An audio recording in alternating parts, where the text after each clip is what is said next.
Hello friends, कैसे हैं आप। एक बार फिर से आपका स्वागत है। जावा स्क्रिप्ट का जो सीरीज़ हम पढ़ रहे थे, हमने पिछली सीरीज़ में पढ़ा कि लूप क्या चीज़ है। आज हम पढ़ेंगे बहुत ही इंपॉर्टेंट कॉन्सेप्ट एरे के बारे में कि एरे होता क्या है। बेसिकली फ्रेंड्स, एरे जो है वो बहुत जगहों पे काम आता है। हम थोड़ा सा एक फोल्डर बनाते हैं एरे के नाम से। हम यहाँ पे एक फाइल बनाते हैं जिसका नाम हम देंगे index.html, और इसी में एक फाइल बनाएंगे हम साथ में array.js जावास्क्रिप्ट फाइल बनाएंगे हम। यहाँ पे हम html बनाते हैं, यहाँ हम लिखते हैं जावास्क्रिप्ट array examples, और इसके साथ साथ यहाँ पे src का यूज़ करेंगे। src में जानते ही आप पाथ यहाँ दिया जाता है array.js। चलिए थोड़ा सा कॉन्सेप्ट समझते हैं, एरे है क्या। फ्रेंड्स, अभी तक जितनी भी चीज़ें हमने पढ़ी हैं उसमें क्या था कि एक सिंगल वैल्यू था हमारे पास, उसी में मतलब सिंगल वेरिएबल है, उसमें हम डेटा को स्टोर करते थे। मतलब यहाँ मैं अगर एक वेरिएबल लेता हूँ नेम, या एक वेरिएबल यहाँ लेता हूँ मैं x।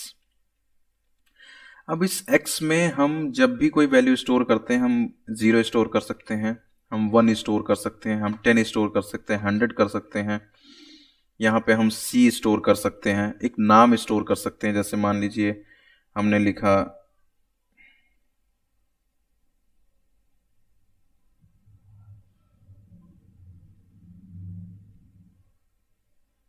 हम यहाँ एक नाम स्टोर कर सकते हैं, जैसे हमने लिखा है यहाँ दिनेश। मतलब मेरे कहने का, यहाँ जब भी कोई वैल्यू स्टोर करेंगे हमेशा एक ही वैल्यू हम यहाँ स्टोर कर सकते हैं एक वेरिएबल में। ठीक है। अगर मुझे एक दूसरी वेरिएबल दूसरा वैल्यू बनाना है तो मुझे एक नई वेरिएबल का यूज करना पड़ेगा। जैसे कि सपोज करिए मैंने यहाँ पे ले लिया एक नेम नाम का वेरिएबल, इसमें दिनेश डाल दिया। अब मुझे दिनेश की एज स्टोर करनी तो मुझे एक नई वेरिएबल लेनी पड़ी 24। मुझे उसकी सिटी डिफाइन करनी है तो एक नई वेरिएबल लेनी पड़ी। मैं कह रहा हूं सिटी सपोज दिल्ली। यहां पे मैंने 3 वैल्यू बनानी थी मुझे, और इन तीनों वैल्यू के लिए हमें अलग अलग वेरिएबल डिक्लेयर करने पड़े।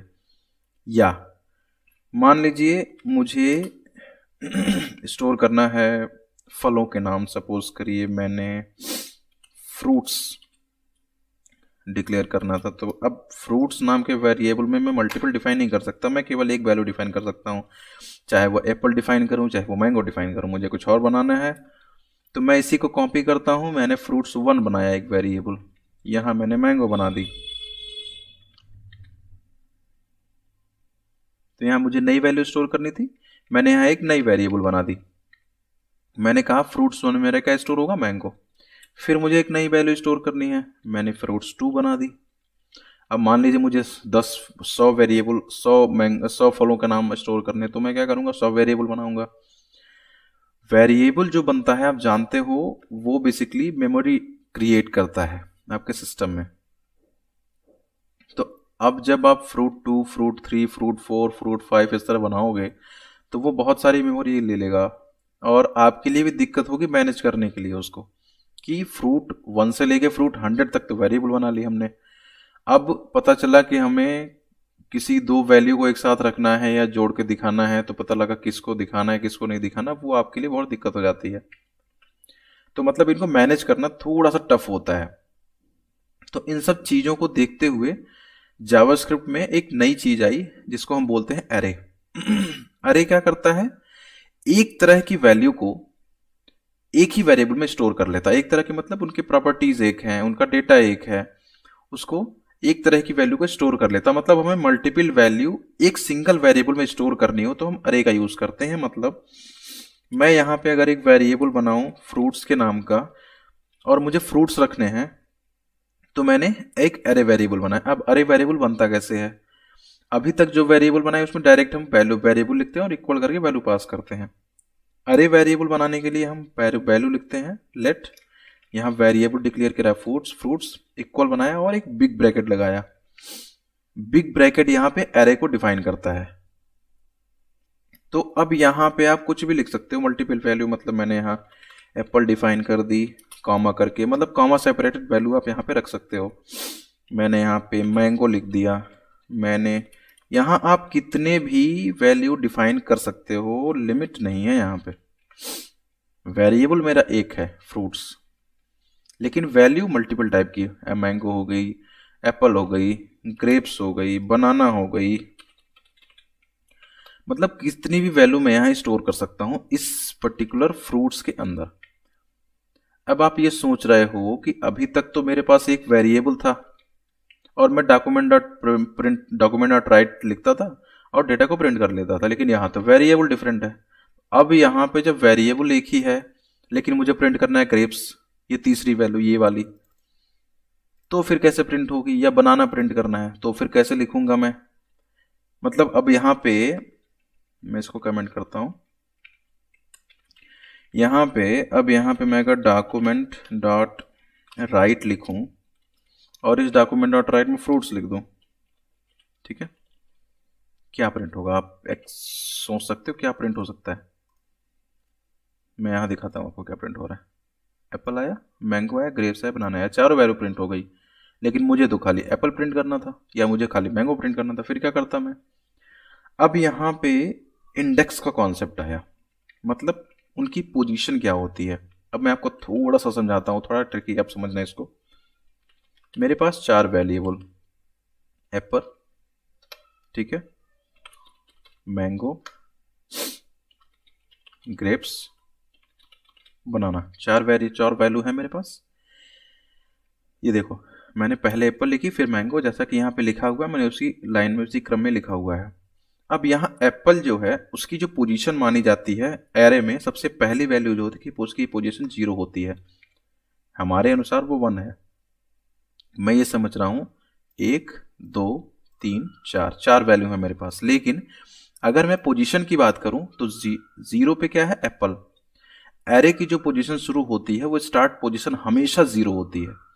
यानी अगर मैं ये कहूं कि 0th पोजीशन पे फ्रूट्स की जो फ्रूट्स नाम का जो वेरिएबल है उसमें 0 पोजीशन पे क्या है तो एप्पल, पहली पोजीशन पे क्या है? मैंगो, दूसरी पोजीशन पे क्या है? ग्रेप्स, और तीसरी पोजीशन पे क्या है? बनाना। टोटल चार वैल्यू है, नो डाउट, 1 2 3 4 मुझे दिख रहा है, चार वैल्यू है। लेकिन इनकी पोजीशन की बात करें तो ये पोजीशन हमेशा 0 से स्टार्ट होती है, ठीक है। तो 0 1 2 3, यानी अगर मैं पोजीशन के हिसाब से कहूं कि फ्रूट्स की लेंथ तो 4 है, यानी फ्रूट की जो वैल्यू इसमें है वो 4 है, लेकिन हमेशा इसका जो सबसे लास्ट इंडेक्स होता है, इसको मैं इंडेक्स, इसको हम लोग की बोलते हैं, इंडेक्स बोलते हैं इसको। तो इसको हमेशा जो लास्ट पोजीशन होता है वो हमेशा पूरी लेंथ से, पूरी लंबाई से एक कम होता है। पूरी लंबाई कितनी है? 4, 1 2 3 4, एक कम मतलब 3 तक जाएगी। हमेशा जो पूरी लेंथ होती है वो एक कम होता है।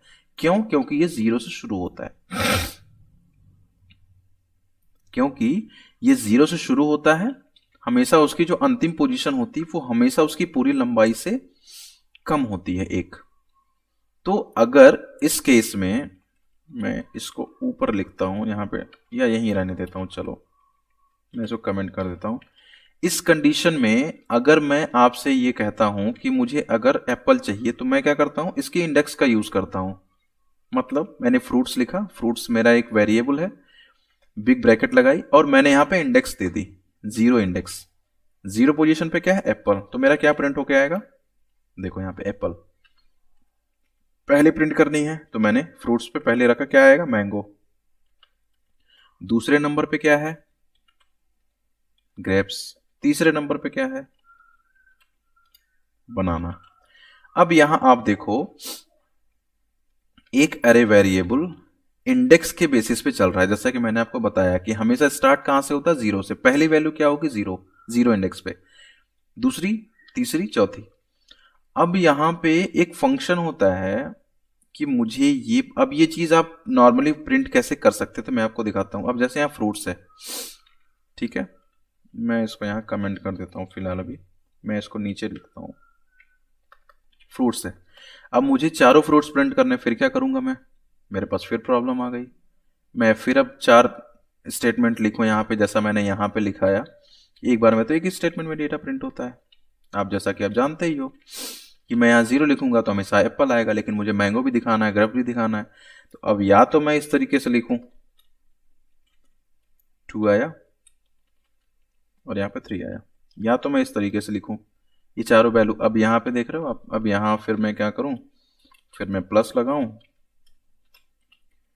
फिर मैं यहाँ पे ये ब्रेक लगाऊं, यहाँ पे इस तरीके से लगा दिया। अब ये क्या करेंगे, अब ये अलग अलग लाइनें प्रिंट हो जाएंगे, एप्पल, मैंगो, ग्रेप्स और बनाना, चारों वैल्यू। लेकिन इसका एक और भी आसान तरीका है। आसान तरीका ये कि मुझे मल्टीपल टाइम ना लिखना पड़े।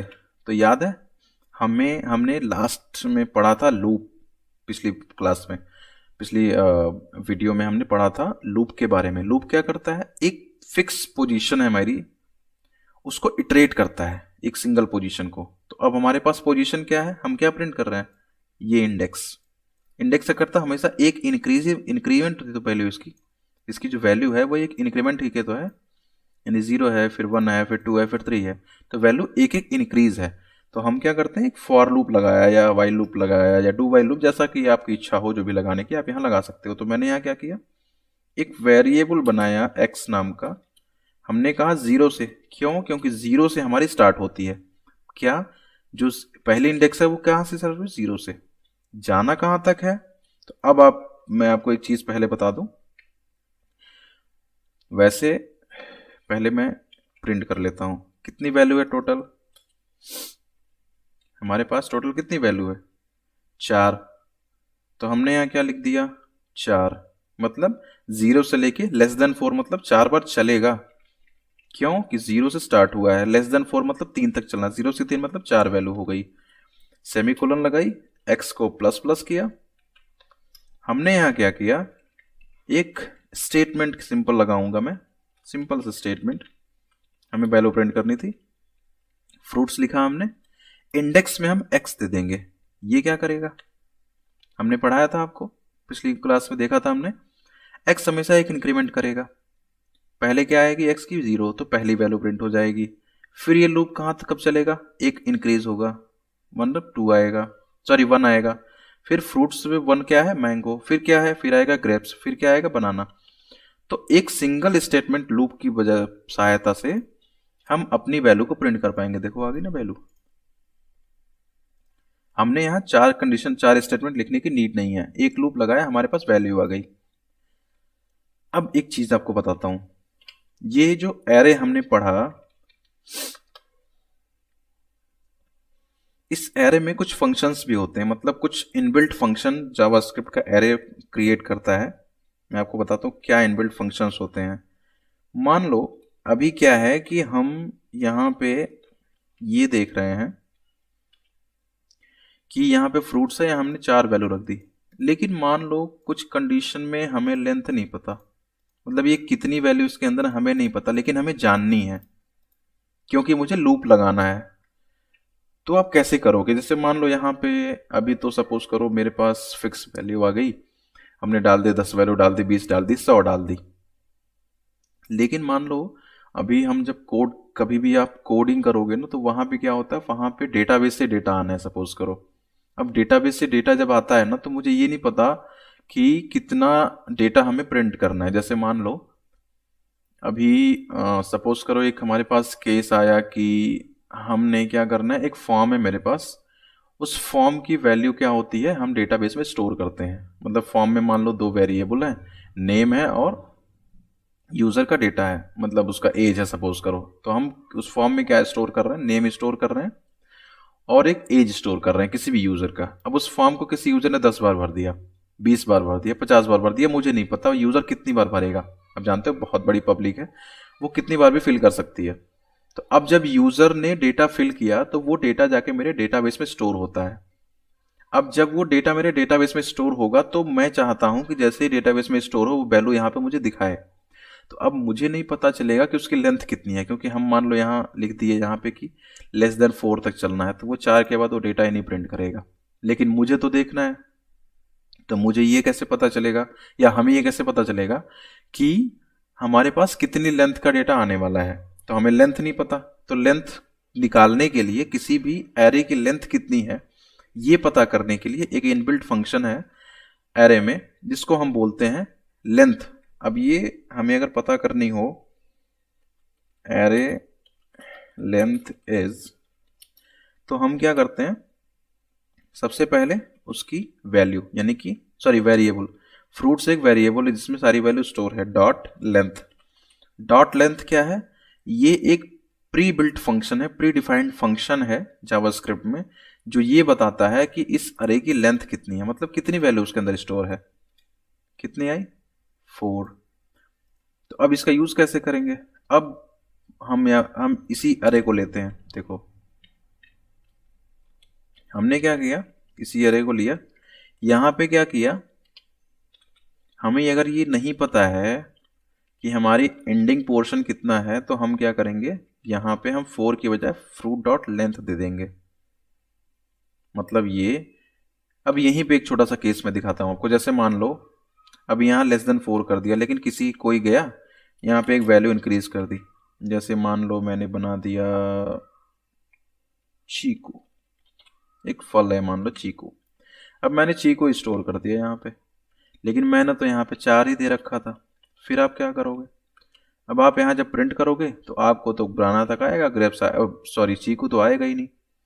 तो मुझे नहीं पता कि लेंथ कितनी है, या कोई इंक्रीज कर दे वैल्यू तो वो तो फिक्स लेंथ हो जाएगी। तो फिक्स लेंथ के बजाय मैंने यहाँ पे एक वेरिएबल दी थी फ्रूट्स डॉट लेंथ। ये क्या करेगा, ये तब तक चलेगा जितनी इसकी वैल्यू है, जितनी इसकी लेंथ है। अब इसकी लेंथ तो बढ़ गई ना, 0 हो गया, 1 हो गया, 2 हो गया, 3 हो गया, 4 हो गया, टोटल वैल्यू कितनी होगी 5। तो अब जब फ्रूट्स डॉट लेंथ दे दोगे तो आप यहाँ कितनी, अब मैं दिखाता हूँ, आप यहाँ पे आओ, यहाँ पे चीकू आ गया, आप यहाँ पे आओ, यहाँ एक वैल्यू बढ़ा दो आप, चीकू के बजाय यहाँ पे ऑरेंज डाल दिया आपने। तो जैसे आप ऑरेंज डालोगे तो अब यहाँ कुछ भी छेड़ने की ज़रूरत नहीं है, आप सीधा यहाँ पे आओ, पेज रिफ्रेश कर, ऑरेंज भी आ जाएगा। मतलब यहाँ कितने भी इंक्रीज कर लो, जितनी इसकी लेंथ होगी वो अपने आप उस लेंथ तक की वैल्यू को प्रिंट करके दे देगा आपको। तो ये है अरे का कमाल, आप यहाँ कितनी भी वैल्यू बना बना बढ़ा सकते हो, वो अपने आप ये वैल्यू को आपको प्रिंट करके दे देगा। ठीक है, ये तो था एक अरे का कॉन्सेप्ट। अब यहाँ पे जैसे हमने पिछले में पढ़ा था एक कंडीशन, लाइक हमने एक कंडीशन पढ़ी थी ना, इफ कंडीशन की, किसी पोजीशन पे हमें कोई चीज़ ब्रेक करनी हो तो हम यहाँ पे ये चीज़ यूज़ कर सकते हैं। मतलब लूप के अंदर हमने पिछले बार पढ़ाई था, तो आप वो ब्रेक कंडीशन यहाँ यूज़ कर सकते हो कि मुझे ग्रेप प्रिंट नहीं करना, यहीं से बाहर हो जाए। तो वो आप वैल्यू वेरिएबल के बेसिस पे आप लगा सकते हो यहाँ पे। ठीक है, ये है बेसिकली फ्रेंड्स एरे का कॉन्सेप्ट। अभी हम क्या करते हैं, एक नई चीज़ देखते हैं एरे के साथ साथ। एरे क्या हो गया, यहाँ पे हमने डिफाइन कर दिया, हमने एक एरे वेरिएबल डिफाइन कर दी जिसमें मल्टीपल वैल्यू लग सकते हैं। लेकिन सपोज करो मुझे एक कंडीशन है मेरे पास कि मुझे एक यूज़र का डेटा स्टोर करना है। मतलब मैं एक एरे कॉन्सेप्ट लेता हूँ, एक यूज़र है, सपोज करो पर्सन नाम का मेरे पास एक वेरिएबल है, और मैंने क्या किया, एक एरे डिफाइन कर दिया। मतलब मैंने उसका यहाँ, ये ज़रूरी नहीं कि आप एक सेम डाटा स्टोर करो, आप अलग अलग डेटा भी स्टोर कर सकते हो। मतलब यहाँ पे मैंने लिख दिया दिनेश, फिर मैंने क्या किया, यहाँ लिख दिया 24, सॉरी यहाँ लिख दिया मैंने दिल्ली। अब ये जो है ये 3 अलग अलग डेटा हैं, अलग अलग टाइप के डेटा हैं पहली बात तो, और ये एक ही पर्सन के डेटा हैं।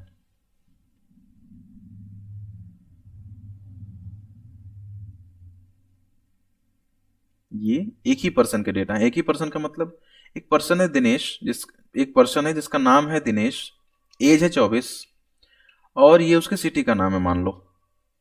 अब यहाँ पे ये 3 अलग अलग डेटा हैं, ये हमें समझ में आ रहा है कि ये 3 अलग अलग डेटा हैं, लेकिन अगर आपको यूजर को दिखाना हो तो आपको तो नहीं पता कि किस पोजीशन पे एज आ जाएगी। मतलब ये कि मैं यहाँ अगर अभी प्रिंट करूँ, मान लो लूप की सहायता से प्रिंट करूँ, चलो मैं मान लिया मैंने x का वैल्यू दे दिया 0, x इज लेस देन मैंने कर दी पर्सन डॉट लेंथ तक जाएगा, और मैंने कह दिया कि x प्लस प्लस हो गया। फिर मैंने यहाँ पे लिख दिया, ऊपर की वैल्यू को प्रिंट कर लेता हूँ मैं,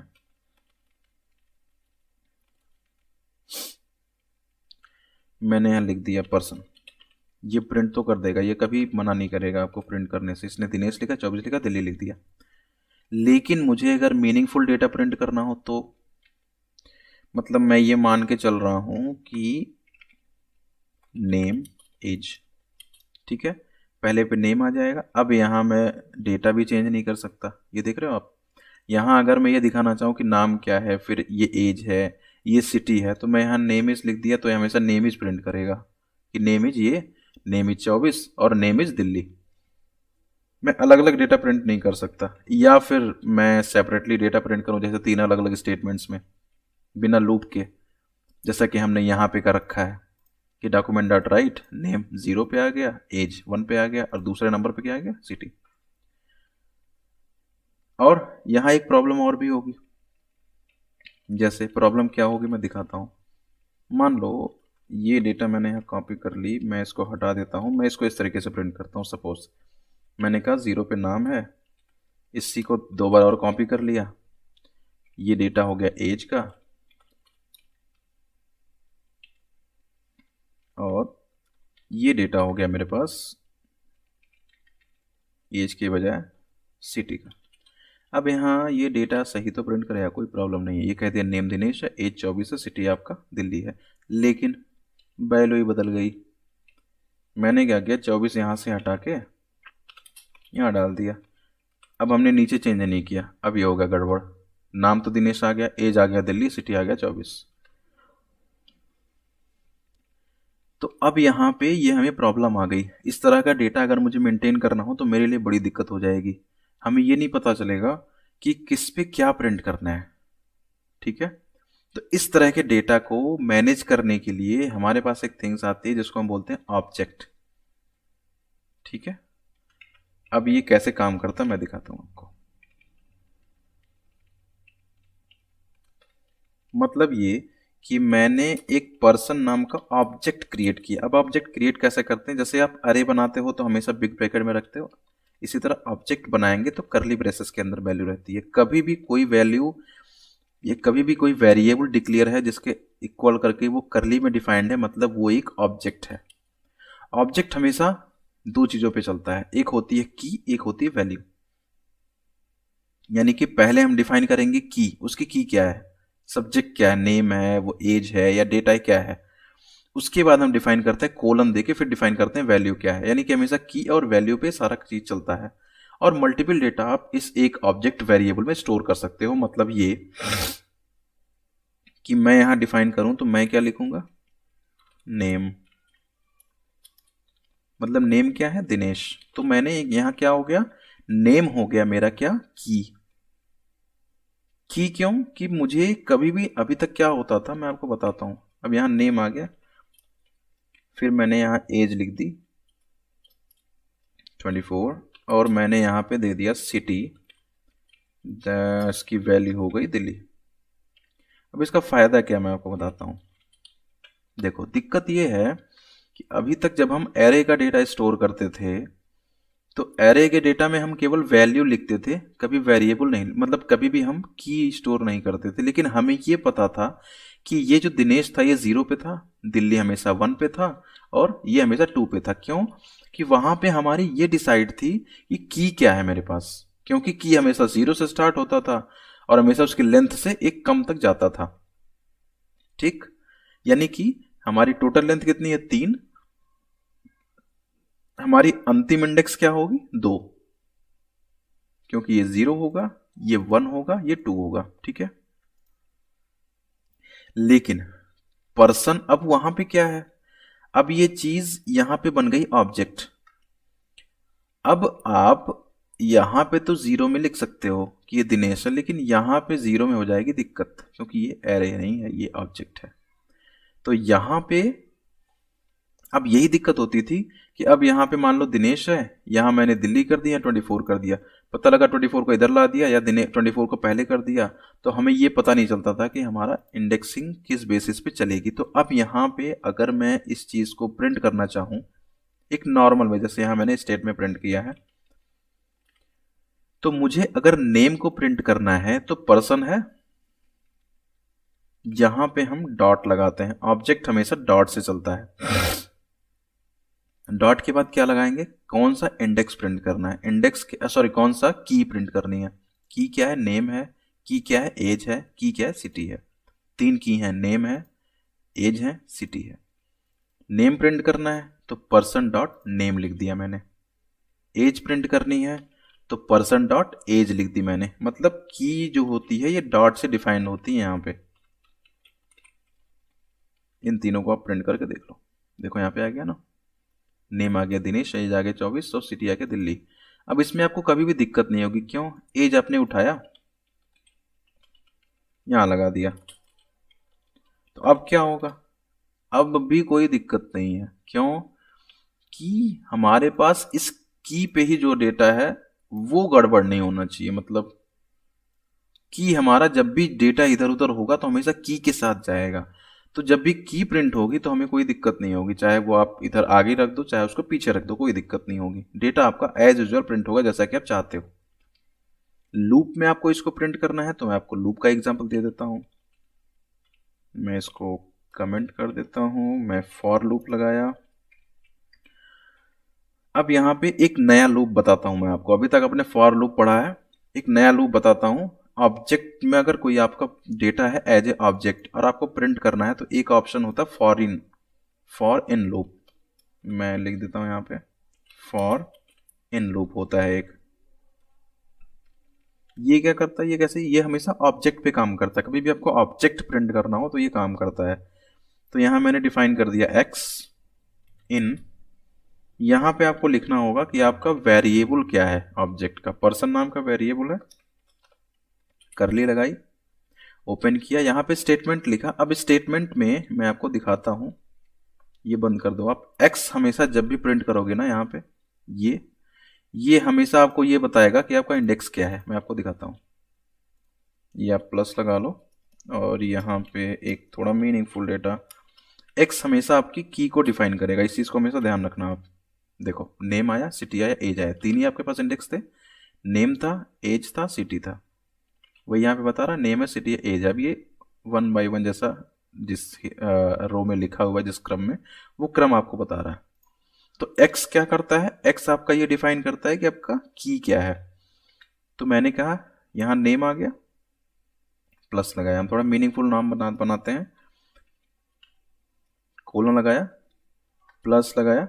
हमने क्या किया, हमने लिखा पर्सन डॉट, सॉरी यहां डॉट नहीं लगेगा, यहां पे हमेशा वैल्यू जाएगी एज ए एरे जैसे हम लिखते हैं। तो पर्सन बिग ब्रैकेट में एक्स लिख दिया। तो ये क्या करता है, ये हमारी वैल्यू को प्रिंट कर देगा जैसा कि हम चाहते हैं। ठीक है, देखो नेम आ गया दिनेश, सिटी आ गया दिल्ली, एज आ गया 24। फायदा क्या हुआ आपका, आपको यहाँ ये नहीं बताना कि आपका कहाँ तक जाना। जो हम इंक्रीमेंट ऑपरेटर याद है फॉर में लगाते थे, वो फॉर इन लूप में लगाने की जरूरत नहीं, क्योंकि यहाँ पे वो स्टार्टिंग टू एंडिंग ऑब्जेक्ट तक जाना ही है उसको। वो स्टार्ट से एंड ऑब्जेक्ट तक जाएगा और आपके सारे डेटा को प्रिंट करके दिखा देगा। तो ये है फ्रेंड्स फॉर इन लूप, जो आपका बेसिकली ऑब्जेक्ट के लिए काम करता है।